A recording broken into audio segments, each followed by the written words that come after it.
Okay guys, it's SarahleeCrochet&Fabrics, and I am making a couple of menstrual pads, and I figure you guys can watch.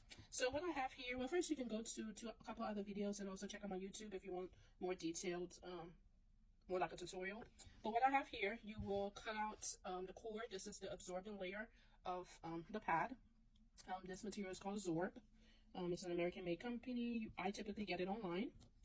And this here is the fabric I will be using. It is a hand tie-dye flannel that I will be using. This will be the part that actually touches the female's body. All right, so I turned it on the wrong side. And now what I do with this, I will attach it to the middle of the pad, get it as centered as possible. And then I will stick 2 pins in that because I will be sewing it and do not want it to move. This will be a medium to super absorbent layer. So that's what I'm using. 2. You can use 1 if you're a lighter flow. You can do whatever you like. But this one will be a super, so I'm using 2. And so once it looks like it's good, I will go ahead and sew all the way around this absorbing layer, okay? Make sure that looks good. All right. Back stitch.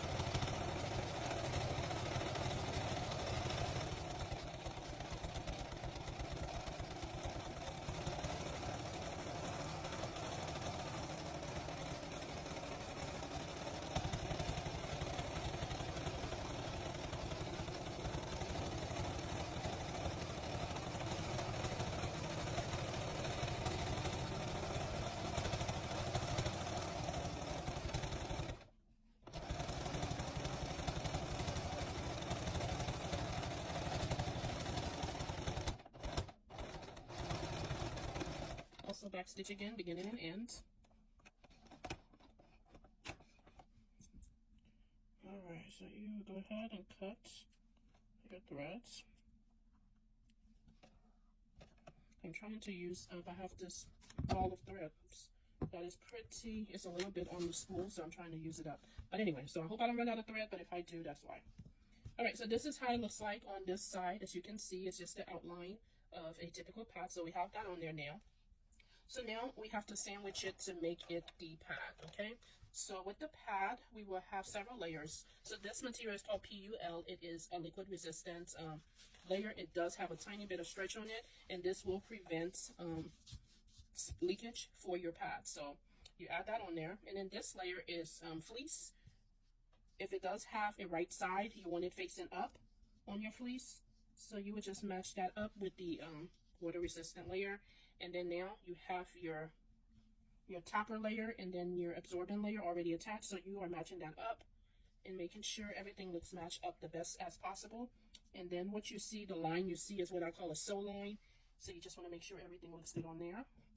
And what I do, I will stick 2 pins in the wing area here just to kind of keep it together. You can stick more if you want. I'll just kind of do 2. That's what works for me. And then I always turn it around and make sure it looks cool. All right. So now I am going to start at the end So I'm starting right here, and then I'll go all the way around, and then I'll end right here because I'm leaving about 2 inches because I will need to turn it around, okay? So here I go. I'm going to throw it here in some sort of order, okay?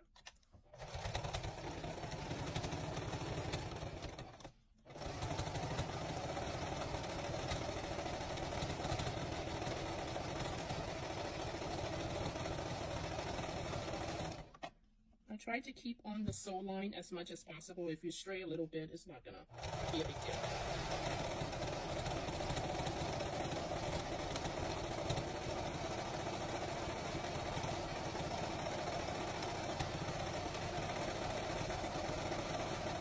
Okay, I just like to stop sometime and look to see, make sure all my layers are still there and together.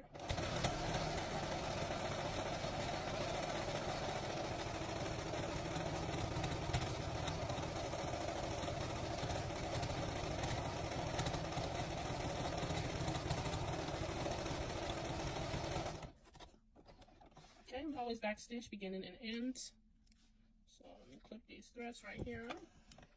Okay, so this is what I have right now. I'm going to take those pins out. See, this is what we have.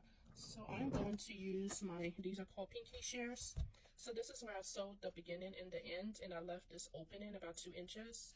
So what I'm going to do is right before this last stitch, I'm going to start cutting, right? I'm not going to cut into the stitch. I'm going to leave a little lip there because you'll need that lip to flip it over and then fold it to complete the pad, okay? So I'm just going to cut. Please make sure you're not cutting into your stitch because that will ruin your pad. So just carefully cut all the way around. Of course, this is just my way of making a pad. You may have another way, or you might eventually learn another way, but this is just how I make my pads for myself and then also donation. So once I come to the end here where that last part of the stitch was, I would just cut it like that. So right before that opening, you make that lip there, okay?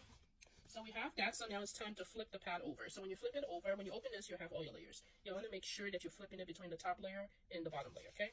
So do it carefully. That's why you want to always do the back stitch, because if I hadn't have done back stitches and I'm trying to push this through, it may rip. But you still want to be careful. So you're just going to go through that. Okay. So you have it semi-folded here. I'm going to use my trusty crochet hook. It's a really big hook, so it's not sharp. And I'm just going to glide all around the edges here so everything is cooked out and the shape of the pad is good. Just go all the way around.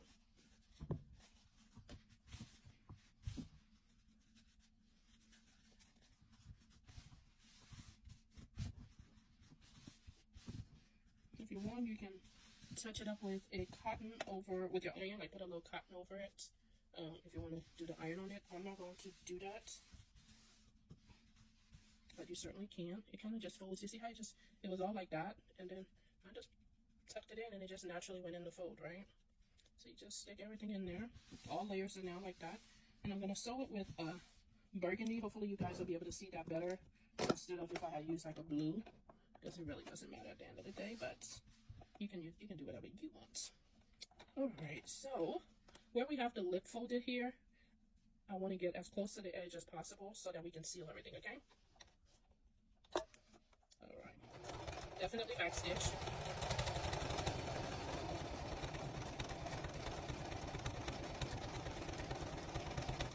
Okay, and you want to go about 1/8 of an inch all around.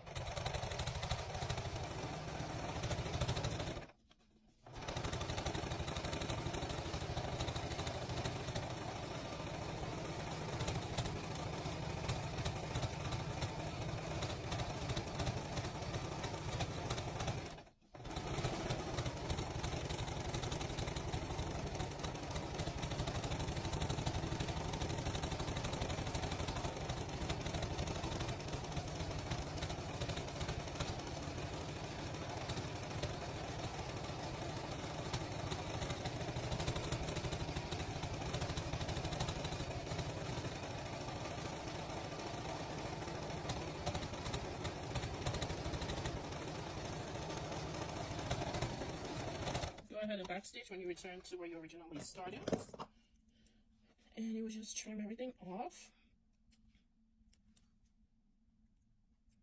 I like to do this right away so that I can have it done. And let me go ahead and push this machine back here. Have a little bit more room. So this is the medium to super absorbent pad, all done. And the only thing left that you would do, I always do that, like I'll make a bunch of pads and do it at that time, so I'm not going to do it right now, is put your snaps. You put 2 snaps right here, and then that would just allow the pad to go around the undies and fit there. This is one of my other favorites shapes of pads. I've made a few of these today. Well, first let me let you know what it comes up to. Is 9 inches. So, and then the actual pad that I like about these, because we use the full length, like the full water liquid resistant, so everything is covered by liquid resistant. Now you only have the absorbent layer absorbed in the middle, but all of this area is still protected by liquid resistant. So we have that, and then I also made, I have of course still some of this body positive fabric, so I made a few of these also in the super medium to super. So what I do, I just kind of hold on to these. Actually, I made more. And you can see on one of these, I had this plaid back end, which is also fleece, so I used it as well. So I have a stack of these. So 2, 4, 6, 7. I'll make one more of this dyed fleece, or flannel, this dyed flannel. So I'm going to make one more, and then I will call it a day, guys. And then once I get enough pads made, then I add the snaps. But yeah, let me know what you think, guys. Have a wonderful day. Bye.